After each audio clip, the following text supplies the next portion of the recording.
വസന്ത് തെങ്ങുംപള്ളി, ഇവിടെ ഇതാ എം.ആർ. അജിത് കുമാറിനെതിരെ അന്വേഷണമാകാം. ഈ വിഷയം വാർത്തയായി പുറത്തു വന്നതിന് ശേഷം CPIഎമ്മിൻ്റെ തന്നെ ചില നേതാക്കളുമായി ബന്ധപ്പെടുമ്പോൾ അവർ പറയുന്നത് PV അൻവർ ഉന്നയിച്ച നിരവധി ആരോപണങ്ങളിൽ പലതും ആരോപണങ്ങൾ മാത്രമാണ് എന്നും ആ ആരോപണങ്ങൾക്ക് കഴമ്പില്ല എന്നും തെളിഞ്ഞതാണ്. അങ്ങനെ ഒരു ഘട്ടത്തിൽ എം.ആർ. അജിത് കുമാറിനെ സംരക്ഷിക്കേണ്ടത് സർക്കാരിൻ്റെ ഉത്തരവാദിത്തമാണ്. അദ്ദേഹം ഒരു ഉന്നത പോലീസ് ഉദ്യോഗസ്ഥനാണ്. അതേസമയം അൻവർ പറയുന്ന കാര്യങ്ങളിൽ കഴമ്പുണ്ട് എങ്കിൽ അതിനെ അതേ ഗൗരവത്തോടു കൂടി തന്നെയായിരിക്കും സർക്കാർ കാണുക എന്നാണ് പറയുന്നത്. അതിനുവേണ്ടിയാണല്ലോ ഈ അൻവറിൻ്റെ ആരോപണങ്ങളുമായി ബന്ധപ്പെട്ട വിഷയങ്ങളിൽ അന്വേഷിക്കണം എന്ന നിലയിൽ തീരുമാനമെടുക്കുകയും അങ്ങനെ മുന്നോട്ട് പോവുകയും ചെയ്തത് എന്നതാണ്. അപ്പോൾ അജിത് കുമാറിനെതിരെ ഒരു നിർദ്ദേശം ഇപ്പോൾ സംസ്ഥാന പോലീസ് മേധാവി നൽകുമ്പോൾ അതിൽ ഒരു തീരുമാനമെടുക്കേണ്ടത് സർക്കാരിൻ്റെ ഉത്തരവാദിത്തമാണ്. അത് പൊടുന്നനെ എടുക്കാവുന്ന ഒന്നായി നമുക്ക് കാണാൻ സാധിക്കില്ല. ആ റിപ്പോർട്ടിനെ സർക്കാർ സ്വാഗതം ചെയ്യും എന്ന് വേണമോ പ്രതീക്ഷിക്കാൻ? ശ്രീ അഭിലാഷ്, നോക്കൂ, അങ്ങ് പറഞ്ഞു എം.ആർ. അജിത് കുമാറിനെതിരായ ശ്രീ PV അൻവറിന്റെ ആരോപണങ്ങൾ കഴമ്പില്ലാത്തതാണ് എന്ന് തെളിഞ്ഞു എന്ന സർക്കാർ വാദത്തെ പറ്റി PV അൻവറിനൊപ്പം തന്നെ ഈ സംസ്ഥാനത്തെ പ്രതിപക്ഷം വളരെ കൃത്യമായി മറ്റൊരു ആരോപണം ഉന്നയിച്ചിരുന്നല്ലോ. എന്താ അത്?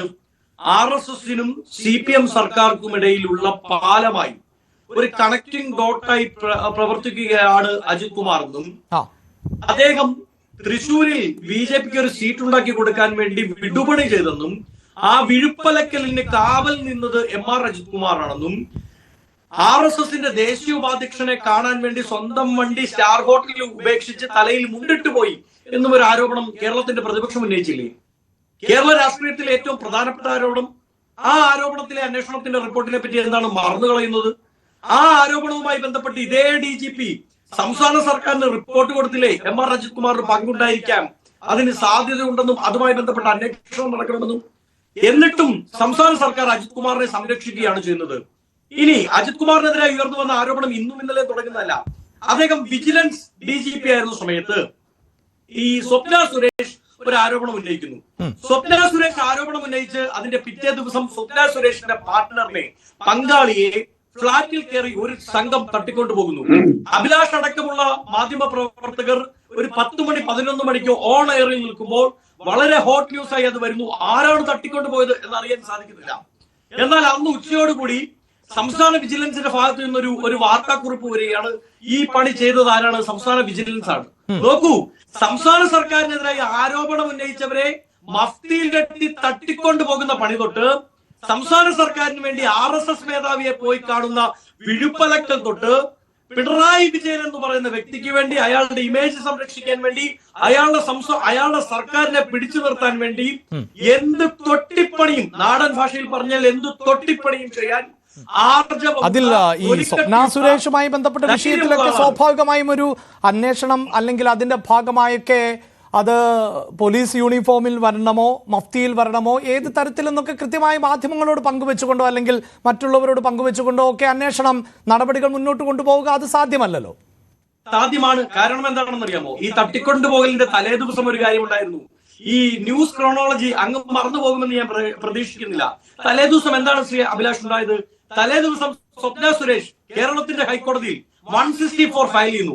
അവരുടെ രഹസ്യമൊഴി കേരളത്തിന്റെ ഹൈക്കോടതിയുടെ മുമ്പിൽ വന്നതിന്റെ പിറ്റേ ദിവസമാണ് ആ വീട്ടിൽ, ആ ഫ്ളാറ്റിൽ 1 മാസമായി സ്ഥിരതാമസക്കാരനായ വ്യക്തിയെ വിജിലൻസ് തട്ടിക്കൊണ്ടു പോകുന്നത്.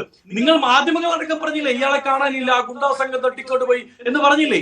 ഒടുക്കം സംസ്ഥാന വിജിലൻസ് മേധാവിക്ക് തന്നെ ആ പണി ഞങ്ങളാണ് ചെയ്തത് എന്ന് പറയേണ്ടി വന്നു. ഞാൻ അതിൽ സ്റ്റിക്ക് ഓൺ ചെയ്യുകയില്ല. പക്ഷേ അവിടെ തൊട്ട് ഇങ്ങോട്ട് സംസ്ഥാന സർക്കാർ, അത് ഈ പിണറായി വിജയൻ ഗവൺമെന്റ് വന്ന കാലം തൊട്ട് ഇന്ന് വരെ പിണറായി വിജയൻ ഗവൺമെന്റിന് വേണ്ടി ചായയിടൽ മുതൽ ചായ കാച്ചൽ മുതൽ സിംഹാസനം താങ്ങിപ്പിടിക്കൽ വരെയുള്ള എല്ലാ പണിയും ചെയ്യുന്ന ആളാണ് എം.ആർ. അജിത് കുമാർ. അല്ല, അതേ എം.ആർ. അജിത് കുമാറിനെതിരെ അതേ പിണറായി വിജയൻ സർക്കാരിന്റെ പോലീസ് മേധാവിയാണല്ലോ ഇങ്ങനെയൊരു റിപ്പോർട്ട് നൽകുന്നതും വേണമെങ്കിൽ അത് അങ്ങനെ ഒരു റിപ്പോർട്ട് തരാത്ത തരത്തിലുള്ള സാഹചര്യം പിണറായി വിജയൻ സർക്കാരിന് ചെയ്തുകൂടെ? ആഭ്യന്തര വകുപ്പ് കൈകാര്യം ചെയ്യുന്നത് ഇതേ പിണറായി തന്നെയല്ലേ വസന്ത്?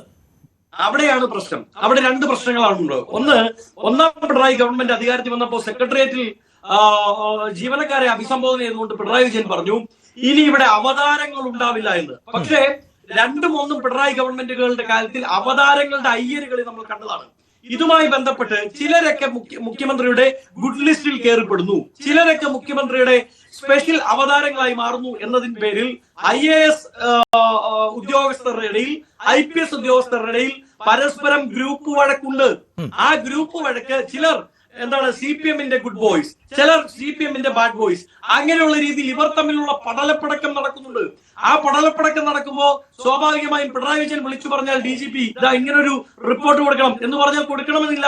പക്ഷെ എന്റെ പ്രധാനപ്പെട്ട ചോദ്യം, DGP-യുടെ റിപ്പോർട്ടിന് പുറത്ത് MR അജിത് കുമാറിന്റെ തല തെറിക്കുമെങ്കിൽ എന്തുകൊണ്ടാണ് സംസ്ഥാന സർക്കാരിന് ഏറ്റവും വലിയ കളങ്കമുണ്ടാക്കിയ CPM എന്ന പാർട്ടിയെ സംബന്ധിച്ച് തീർത്താൽ തീരാത്ത, മലയാളം ഉള്ളിടത്തോളം കാലം വരെ RSSന് BJPക്ക് കേരളത്തിൽ അക്കൗണ്ട് തുറക്കാൻ വേണ്ടി വിടുപടി ചെയ്തു എന്ന ഏറ്റവും പ്രധാനപ്പെട്ട ആരോപണം ഉണ്ടാക്കിയ, തീർത്താൽ തീരാത്ത കറ അവരുടെ രാഷ്ട്രീയ ലൈഫിൽ ഉണ്ടാക്കി കൊടുത്ത ഒരു ആരോപണത്തിന്റെ അടിസ്ഥാനത്തിൽ ഇതേ DGP ആണല്ലോ റിപ്പോർട്ട് കൊടുത്തത് അല്ലെ?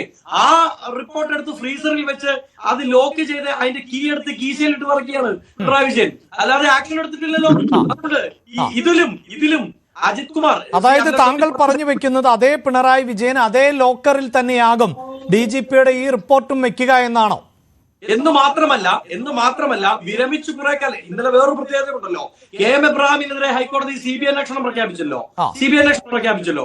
KM എബ്രാഹിമിനെ പോലെ വിരമിച്ചു കഴിഞ്ഞും 8 തവണ സ്പെഷ്യൽ റിക്വസ്റ്റ് ഇട്ട് വീണ്ടും ഓരോ സ്ഥാനങ്ങളിൽ അപ്പോയിന്റ് ചെയ്ത് സ്ഥാനക്കയറ്റം കൊടുത്തി ഈ പെൻഷന് പുറമെ മറ്റെന്തെങ്കിലുമൊക്കെ പൈസ കൊടുക്കാൻ എന്തെങ്കിലും ഒരു സംവിധാനമുണ്ടോ അവിടെ കൊണ്ടുപോയി ഇരുത്തി പൂവിട്ടരിയിട്ട് വാഴിക്കും MR അജിത് കുമാറിനെ പിണറായി എന്നതിൽ സംശയം വേണ്ട. കാരണം MR അജിത് കുമാറിനെതിരെ വടിയെടുത്താൽ, MR അജിത് കുമാറിനെതിരെ ശബ്ദം കലപ്പിച്ചാൽ ഈ സർക്കാർ താഴെ പോകും. കാരണം പിണറായി വിജയൻ എന്തൊക്കെ പണി തന്നെ കൊണ്ട് ചെയ്യിപ്പിച്ചു എന്ന് അജിത് കുമാർ ഒരു പത്രലേഖനം പറഞ്ഞാൽ, അജിത് കുമാർ ഒരു ആത്മകഥ എഴുതിയാൽ പിണറായി വിജയൻ എന്ന രാഷ്ട്രീയ നേതാവിന്റെ ജീവിതം ഇത്രമാത്രം മലീമസമായിരുന്നോ എന്ന് കേരളം തിരിച്ചറിയും. ഈ സർക്കാർ താഴെ വീഴും എന്ന ബോധ്യം പിണറായിക്കുണ്ട്. അതുകൊണ്ട് MR അജിത് കുമാറിനെ ഒരു ഈർക്കിൽ കമ്പെടുത്തെങ്കിലും പിള്ളേരെയൊക്കെ നമ്മൾ പേടിപ്പിക്കില്ലേ, അങ്ങനെ പേടിപ്പിക്കാൻ പോലും പിണറായിക്ക് ധൈര്യം ഉണ്ടാവില്ല. മുട്ടുകാല് കൂട്ടിയിടിക്കും എന്നുള്ളതാണ് യാഥാർത്ഥ്യം. ശ്രീ